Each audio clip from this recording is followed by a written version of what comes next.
5. Why I don't wear earrings and Pashtuns don't say thank you. By the age of 7, I was used to being top of my class. I was the one who would help other pupils who had difficulties. Malala is a genius girl, my class fellows would say.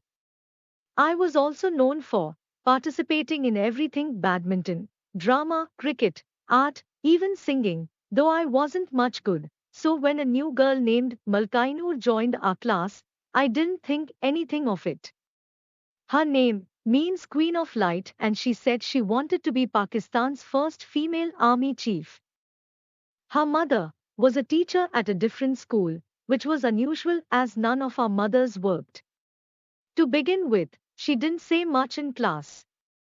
The competition was always between me and my best friend Moniba, who had beautiful writing and presentation, which the examiners liked, but I knew I could beat her on content. So when we did the end of year exams and Malkainur came first, I was shocked. At home I cried and had to be comforted by my mother. Around that time we moved away from where we had been living on the same street as Moniba too. An area where I didn't have any friends. On our new road there was a girl called Safina, who was a bit younger than me, and we started to play together. She was a pampered girl who had lots of dolls and a shoebox full of jewelry. But she kept tying up the pink plastic pretend mobile phone my father had bought me, which was one of the only toys I had. My father was always talking on his mobile, so I loved to copy him and pretend to make calls on mine. One day it disappeared. A few days later I saw Safina playing with a phone exactly the same as mine. Where did you get that? I asked. I bought it in the bazaar, she said. I realize now she could have been telling the truth, but back then I thought, she is doing this to me, and I will do the same to her. I used to go to her house to study, so whenever I was there I would pocket her things, mostly toy jewelry like earrings and necklaces. It was easy. At first stealing gave me a thrill, but that did not last long. Soon it became a compulsion. I did not know how to stop. One afternoon I came home from school and rushed into the kitchen as usual for a snack. Hello, Bhabhi, I called. I'm starving. There was silence. My mother was sitting on the floor pounding spices, brightly colored turmeric and cumin, filling the air with their aroma. Over and over she pounded. Her eyes would not meet mine.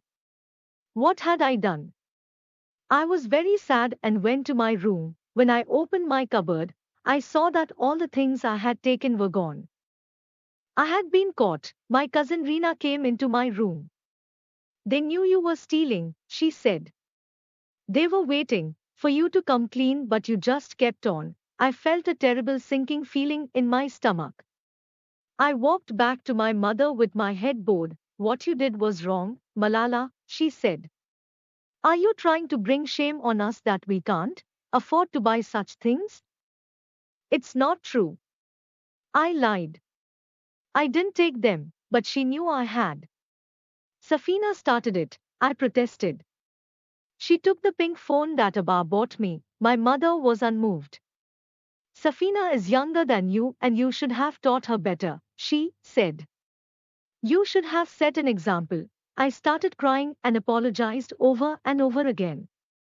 Don't tell Abba, I begged. I couldn't bear for him to be disappointed in me.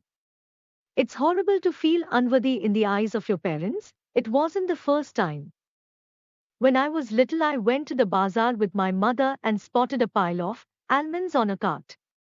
They looked so tasty that I couldn't resist grabbing a handful. My mother told me off and apologized to the cart owner. He was furious and would not be placated. We still had little money and my mother checked her purse to see what she had.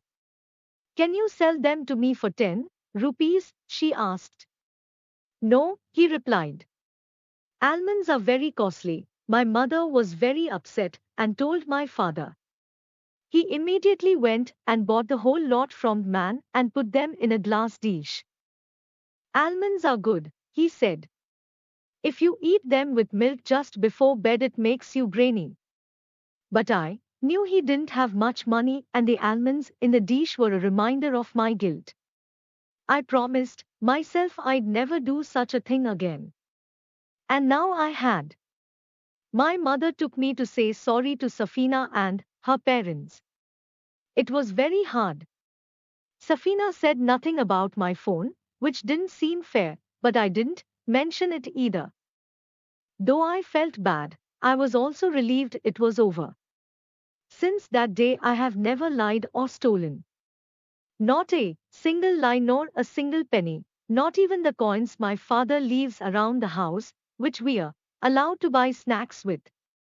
I also stopped wearing jewelry because I asked myself, what are these baubles which tempt me? Why should I lose my character for a few metal trinkets? But I still feel guilty, and to this day I say sorry to God in my prayers. My mother and father tell each other everything, so Abba soon found out why I was so sad. I could see in his eyes that I had failed him. I wanted him to be proud of me, like he was when I was presented with the first-in-year trophies at school. Or the day our kindergarten teacher Miss Ulfat told him I had written, "Only speak in Urdu," on the blackboard for my classmates at the start of an Urdu lesson so we would learn the language faster. My father consoled me by telling me about the mistakes great heroes made when they were children. He told me that Mahatma Gandhi said, "Freedom is not worth having if it does not include the freedom to make mistakes." At school, we had read stories about Muhammad Ali Jinnah. As a boy, in Karachi, he would study by the glow of street lights because there was no light at home. He told other boys to stop playing marbles in the dust and to play cricket instead so their clothes and hands wouldn't get dirty. Outside his office, my father had a framed copy of a letter written by Abraham Lincoln to his son's teacher, translated into Pashto. It is a very beautiful letter, full of good advice. Teach him, if you can, the wonder of books. But also give him quiet time to ponder the eternal mystery of birds in the sky, bees in the sun, and the flowers on a green hillside, it says. Teach him it is far more honorable to fail than to cheat. I think everyone makes a mistake at least once in their life. The important thing is what you learn from it. That's why I have problems with our Pashtunwali code. We are supposed to take revenge for wrongs done to us, but where does that end? If a man in one family is killed or hurt by another man, revenge must be exacted to restore Nan. It can be taken by killing any male member of the attacker's family. Then that family in turn must take revenge. And on it goes. There is no time limit. We have a saying, the Pashtun took revenge after 20 years, and another said it was taken too soon. We are a people of many sayings. One is the stone of Pashto does not rust in water, which means we neither forget nor forgive. That's also why we rarely say thank you, Manana, because we believe a Pashtun will never forget a good deed and is bound to reciprocate at some point, just as he will a bad one. Kindness can only be repaid with kindness. It can't be repaid with expressions like thank you.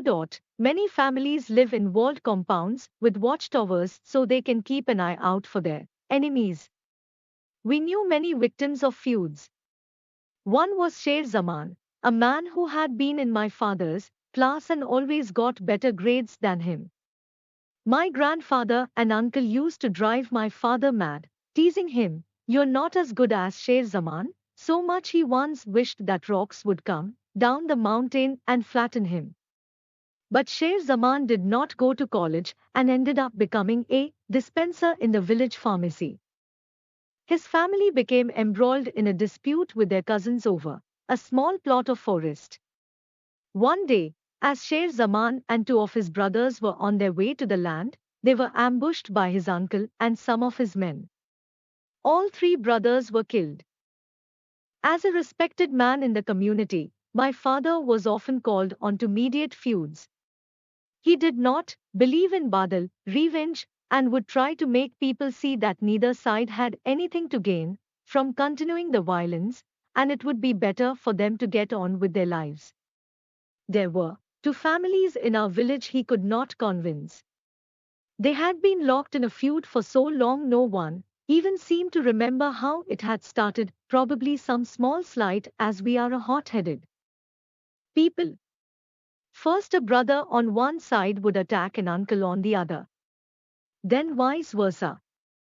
It consumed their lives. Our people say it is a good system, and our crime rate is much lower than in non-Pashtun areas. But I think that if someone kills your brother, you shouldn't kill them or their brother, you should teach them instead. I am inspired by Khan Abdul Ghaffar Khan, the man who some call the frontier Gandhi, who introduced a non-violent philosophy to our culture. It's the same with stealing. Some people, like me, get caught and vow they will never do it again. Others say, oh, it's no big deal, it was just a little thing. But the second time they will steal something bigger, and the third something bigger still. In my country, too many politicians think nothing of stealing. They are rich and we are a poor country, yet they loot and loot. Most of them don't pay tax, but that's the least of it. They take out loans from state banks, but they don't pay them back. They get kickbacks on government contracts from friends or the companies they award them to. Many of them own expensive flats in London. I don't know how they can live with their consciences when they see our people going hungry or sitting in the darkness of endless power cuts, or children unable to go to school as their parents need them to work. My father says that Pakistan has been cursed with more than its fair share of politicians who only think about money. They don't care if the army is actually flying the plane, they are happy to stay out of the cockpit and sit in business class, close the curtains, and enjoy the fine food and service. While the rest of us are squashed in economy, I had been born into a sort of democracy in which for 10 years Benazir Bhutto and Nawaz Sharif kept replacing each other, none of their governments ever completing a term and always accusing each other of corruption. But 2 years after I was born, the generals again took over. It happened in a manner so dramatic that it sounds like something out of a movie. Nawaz Sharif was Prime Minister at the time and had fallen out with his army chief General Pervez Musharraf and sacked him. At the time, General Musharraf was on a plane of our national airline Pia coming back from Sri Lanka. Nawaz Sharif was so worried about his reaction that he tried to stop the plane from landing in Pakistan. He ordered Karachi airport to switch off its landing lights and to park fire engines on the runway to block the plane even though it had 200 other passengers on board and not enough fuel to get to another country. Within an hour of the announcement on television of Musharraf's sacking, tanks were on the streets and troops had taken over the newsrooms and the airports. The local commander, General Iftikhar, stormed the control tower at Karachi so that Musharraf's plane could land. Musharraf then seized power and threw Sharif into a dungeon in a Tok fort. Some people celebrated by handing out sweets as Sharif was unpopular, but my father cried when he heard the news. He had thought we were done with military dictatorships. Sharif was accused of treason and only saved by his friends in the Saudi royal family, who arranged his exile. Musharraf was our fourth military ruler. Like all our dictators, he started by addressing the nation on TV, beginning, Mere Aziz Hamvatano, my dear countrymen, then went into a long tirade against Sharif, saying that under him Pakistan had lost our honor, dignity, and respect. He vowed to end corruption and go after those guilty of plundering and looting the national wealth. He promised he would make his own assets and tax return public. He said he would only run the country for a short time, but no one believed him. General Zia had promised to be in power for 90 days and had stayed more than 11 years until he was killed in an air crash. It's the same old story, my father said. And he was right. Musharraf promised to end the old feudal system by which the same few dozen families controlled our entire country, and bring fresh young, clean faces into politics. Instead, his cabinet was made up of the very same old faces. Once again, our country was expelled from the Commonwealth and became an international black sheep. The Americans had already suspended most aid the year before when we conducted nuclear tests, but now almost everyone boycotted us. With such a history, you can see why the people of Swat did not always think it was a good idea to be part of Pakistan. Every few years, Pakistan sent us a new deputy commissioner, or DC, to govern Swat, just as the British had done in colonial days. It seemed to us that these bureaucrats came to our province simply to get rich, then went back home. They had no interest in developing Swat. Our people are used to being subservient because under the Wali no criticism was tolerated. If anyone offended him, their entire family could be expelled from Swat. So when the DCs came from Pakistan, they were the new kings and no one questioned them. Older people often looked back nostalgically to the days of the last Wali. Back then, they said, the mountains were all still covered in trees, there were schools every 5 kilometers, and the Wali Sahib would visit them in person to resolve problems. After what happened with Safina, I vowed that I would never treat a friend badly again. My father always says it's important to treat friends well. When he was at college and had no money for food or books, many of his friends helped him out, and he never forgot that. I have three good friends: Safina, from my area, Sumbul from the village, and Moniba from school.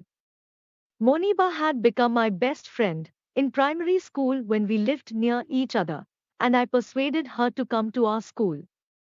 She is a wise girl, though we often fall out, particularly when we go on school trips.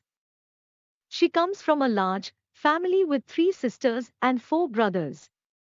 I think of her as my big sister even though I am 6 months older than her. Moniba sets down rules which I try to follow.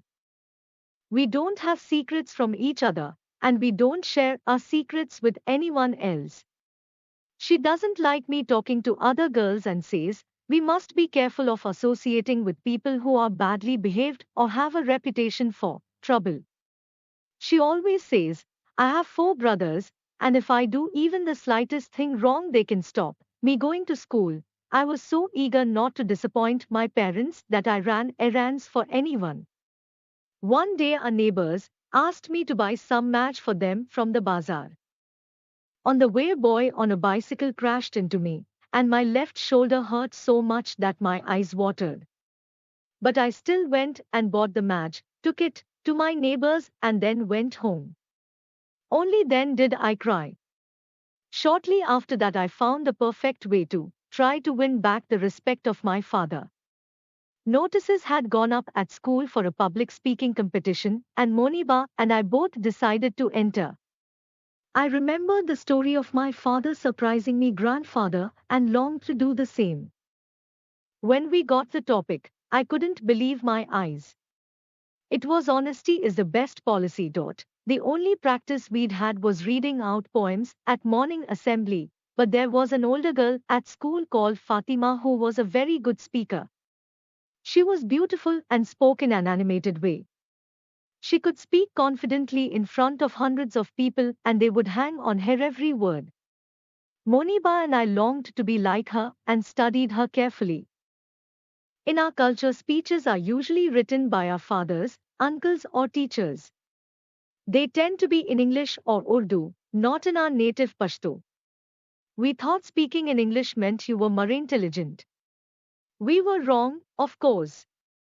It does not matter what language you choose, the important thing is the words you use to express yourself. Moniba's speech was written by one of her older brothers. She quoted beautiful poems by Allama Iqbal, our national poet. My father wrote my speech. In it, he argued that if you want to do good, but do it in a bad way, that's still bad. In the same way, if you choose a good method to do something bad, it's still bad.